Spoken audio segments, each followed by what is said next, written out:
Thank you. Good morning, church. And this is not my usual place every Sunday morning, I can tell you. But Stan asked me to talk about my faith journey, so I said, well, I couldn't say no, did I? But I wish my little talk and the meditation of my work be acceptable in God's name. As you can tell, this is some of the things we grow up with as a Baptist. Anyway. So, as you know, my name is Timothy, and my wife is Natalie, and my son is Jonathan. Jonathan at the back. So, now quite often people just refer me as Jonathan's father, so I don't have identity anymore. As you can get from this picture, I have been reading a few stories to Jonathan since he was born. So one of his favorite books, I chose that, is The Very Hungry Caterpillar. It was a very wonderful storybook. It filled with a lot of meanings about births, numbers, food, and growing up, and metaphysis. Metaphysis is a complete physical transformation of form and substance. Yes, it's a sound definition, so thank you. For me, faith or Christian faith, my faith, is always transforming. It's a continuation, it's a continuous conversation and interactions with Christ and with the Bible. So never cease to think about God's word. That is my faith, that is my understanding of the Bible. But because, unfortunately, Christ never gives you a straight answer.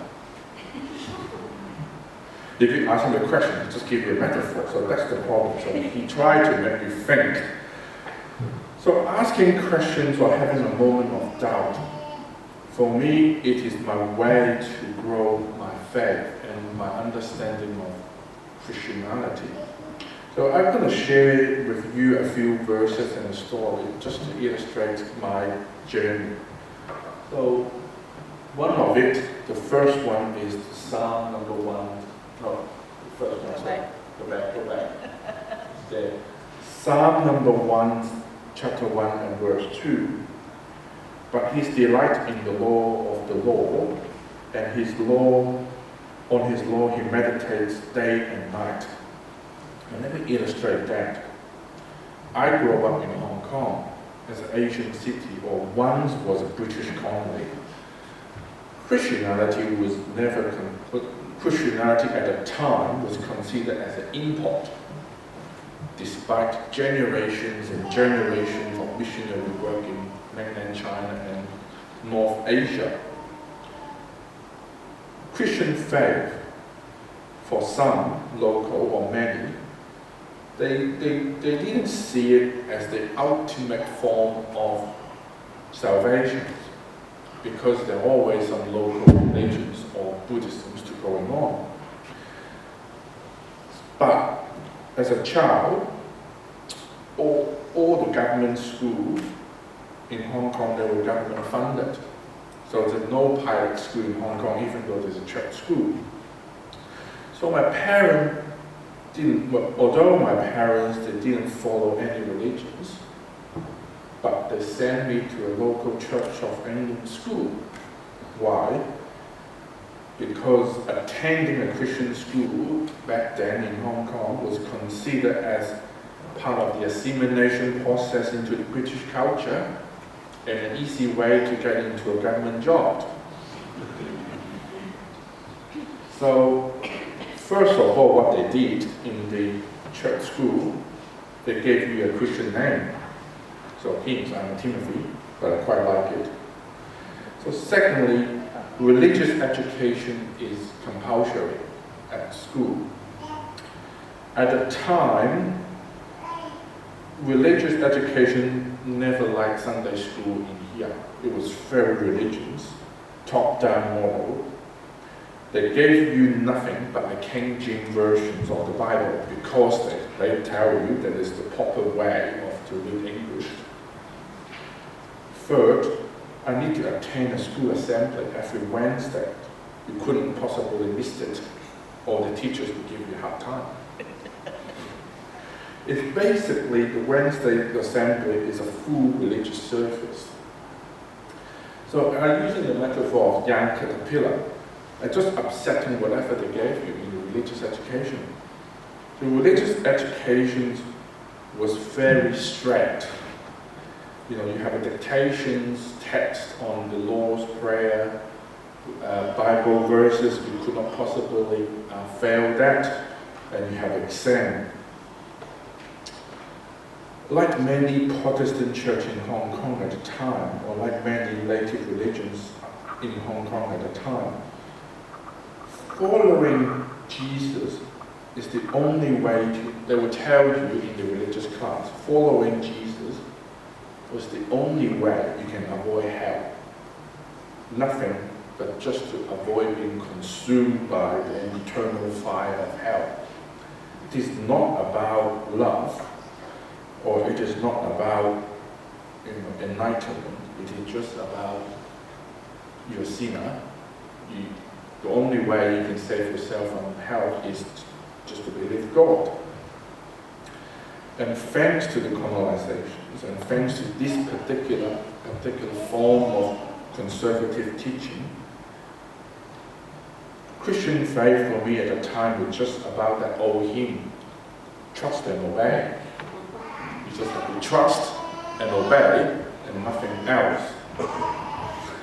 Religions or Christian church at the time, now having the benefit of the hindsight, was about being used to protect or to enforce a particular form of socio-economic order into the exclusion of all the other people. It is about protecting the rule and the order of the British government in Hong Kong, or a particular social order.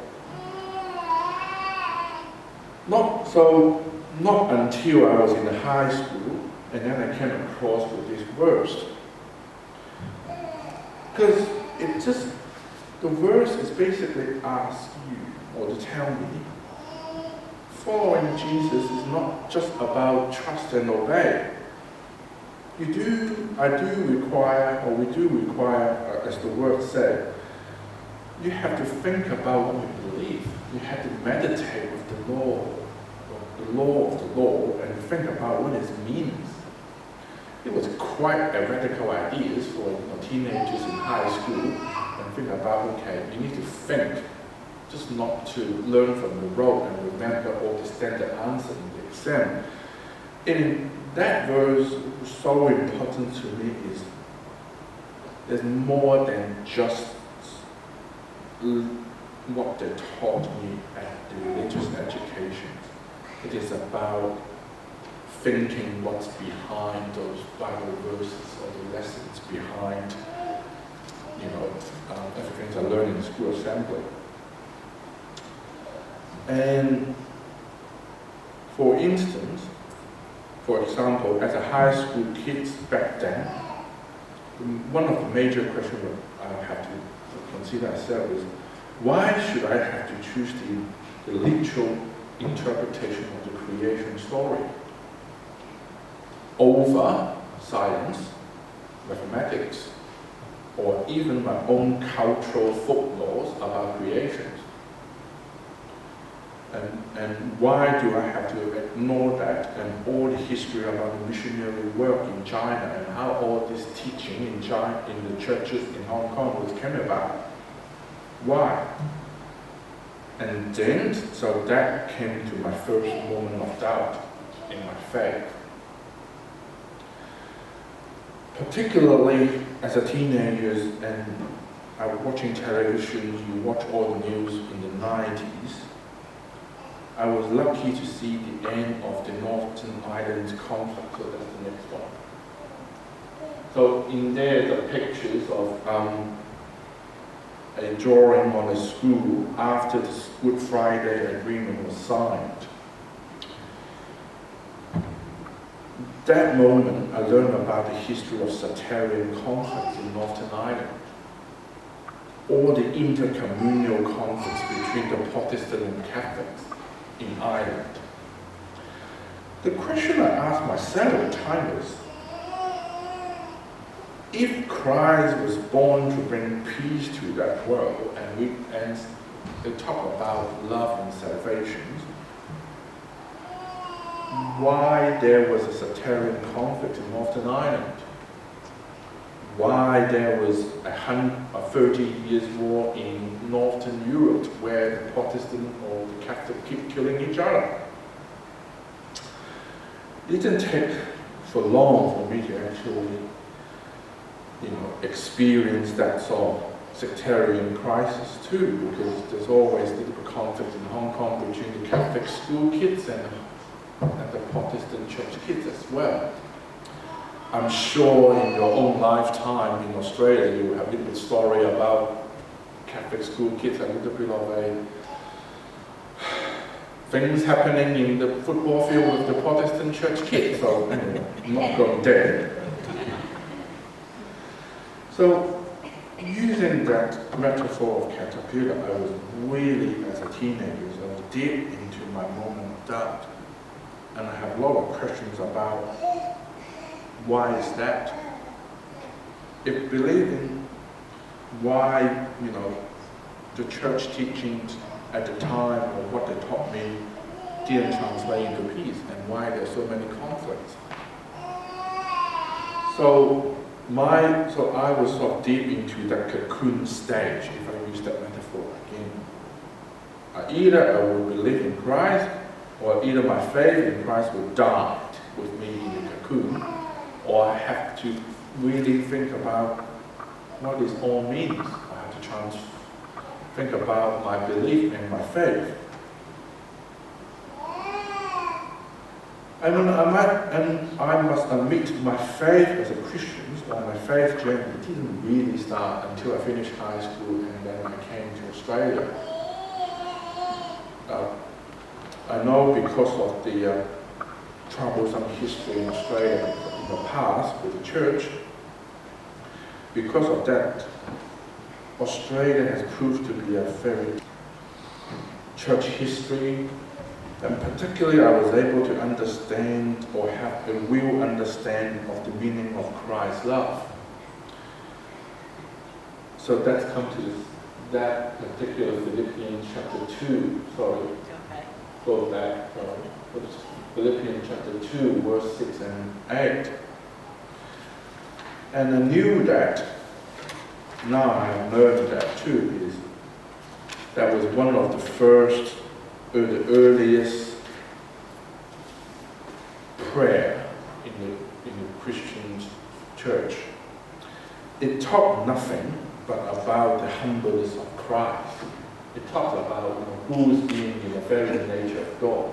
Do not consider equity with God and something to be used onto his own. Go on. But what touches me is the last bit. Being found in appearance as a man, he humbled himself. By humbling himself, he became in obedience to death, and even death on the cross. What religious would talk about that? That God would humble themselves to become a tiny little human being and be punished by the most horrible punishment in the human history. That verses talk about Christ's love really has transformed me in my understanding of Christians, what it means of being a Christian. It's very different from my religious education at the school, but at least an understanding that is God's kingdom is about love and forgiveness. It is not about trust and obey. It is all about that Christ's love, the God's love that saving his own creations. And that is why I think each generation of Christians must create or have to strive to understand about what it means of Christ's love in his own time. And then come to another next slide, which is that. Now, I have to touch on this because that is one of the most significant issues in my adult life too. First, if Christ's entire teaching is about love, love is love. But why we follow of Christ create again the divisions among us? Division in a society where we live in, like the sectarian conflict. When I grew up as a kid into my adulthood, one of the most permanent issues in my life is about the question of sexuality and same-sex relationship. In my high school class, I can certainly tell there are few people there of the same-sex attracted, but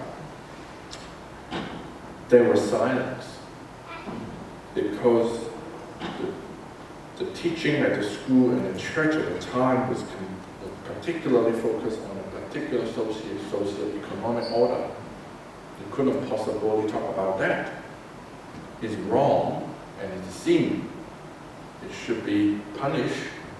It should be punished by the eternal fire of hell. That was the message. And then that comes to me as a question too. Is if on one hand all the ministers and religious teachers and pastors and priests talk about the unlimited nature of Christ's love, why can they turn on the other hand so vehemently condemning people just because of their different sexuality, just because who they are? I couldn't understand that. If the love of Christ is so universal, why the church got into the business of division?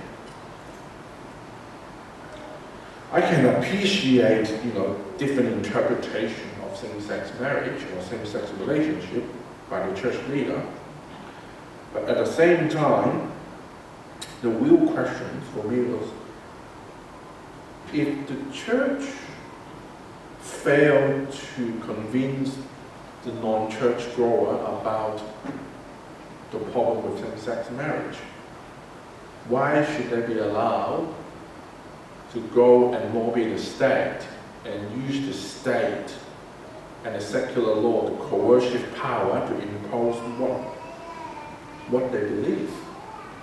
Now, in my line of work, I came across with matters that illustrate that. Back in the day, the current law in Victoria didn't recognize same-sex relationship. It was so bad that a surviving partner was not allowed to organize a proper funeral for the deceased partner. A surviving partner was not allowed to even entitled to collect the personal items of the deceased partner. I'm not even talking about the bank account and superannuation, because they were just not allowed or entitled to access to those resources. Now, religious interpretation is one thing, but the problem for me, is the church failed to convince the others and try to get in bed with the state and use the state powers to impose their own will into the others. That's what got into so many sectarian conflicts in the past. But I thank God for making me to encourage me to think critically, and all the opportunities I have to meet with great Christians and Christians with good understanding of the Bible. That helped me to get through that moment of doubt about the same-sex relationship when we had that big postal vote referendum. And particularly, last week you have the Bible reading of the Acts chapter 10. That for me is a very important verses too. If Peter had that revelation about if all the creation is the same, why do we have to create division? And I'm also very grateful for the Uniting Church teaching on this issue too. That is why I finally realized that this Uniting Church is not that United Church in Korea. Sorry, Kim. And to close, I just want to read this to you. On the Good Friday service, one of the ladies were handing out this bookmark out the door. It's the title of Transformation. It's also, again, using the metaphor caterpillar, so I'll just read it out. A caterpillar spins cocoons, a closely place to hide, where then unseen to the world. A change takes place inside. He discards his many legs, and now only 6 he needs. He no longer eats green leaves. On nicotine he now feeds. This is a transformation. He's putting off the old and something new begins to grow. Slowly his reins unfold. He wriggles out his cocoon and flies up into the sky. This happy little caterpillar is now a butterfly. For me, again, that is the good illustration of my faith and what it means to be a Christian. You just have to be always think about what God, meditation with God's words and the Bible. And yeah, this is my sharing here. Thank you.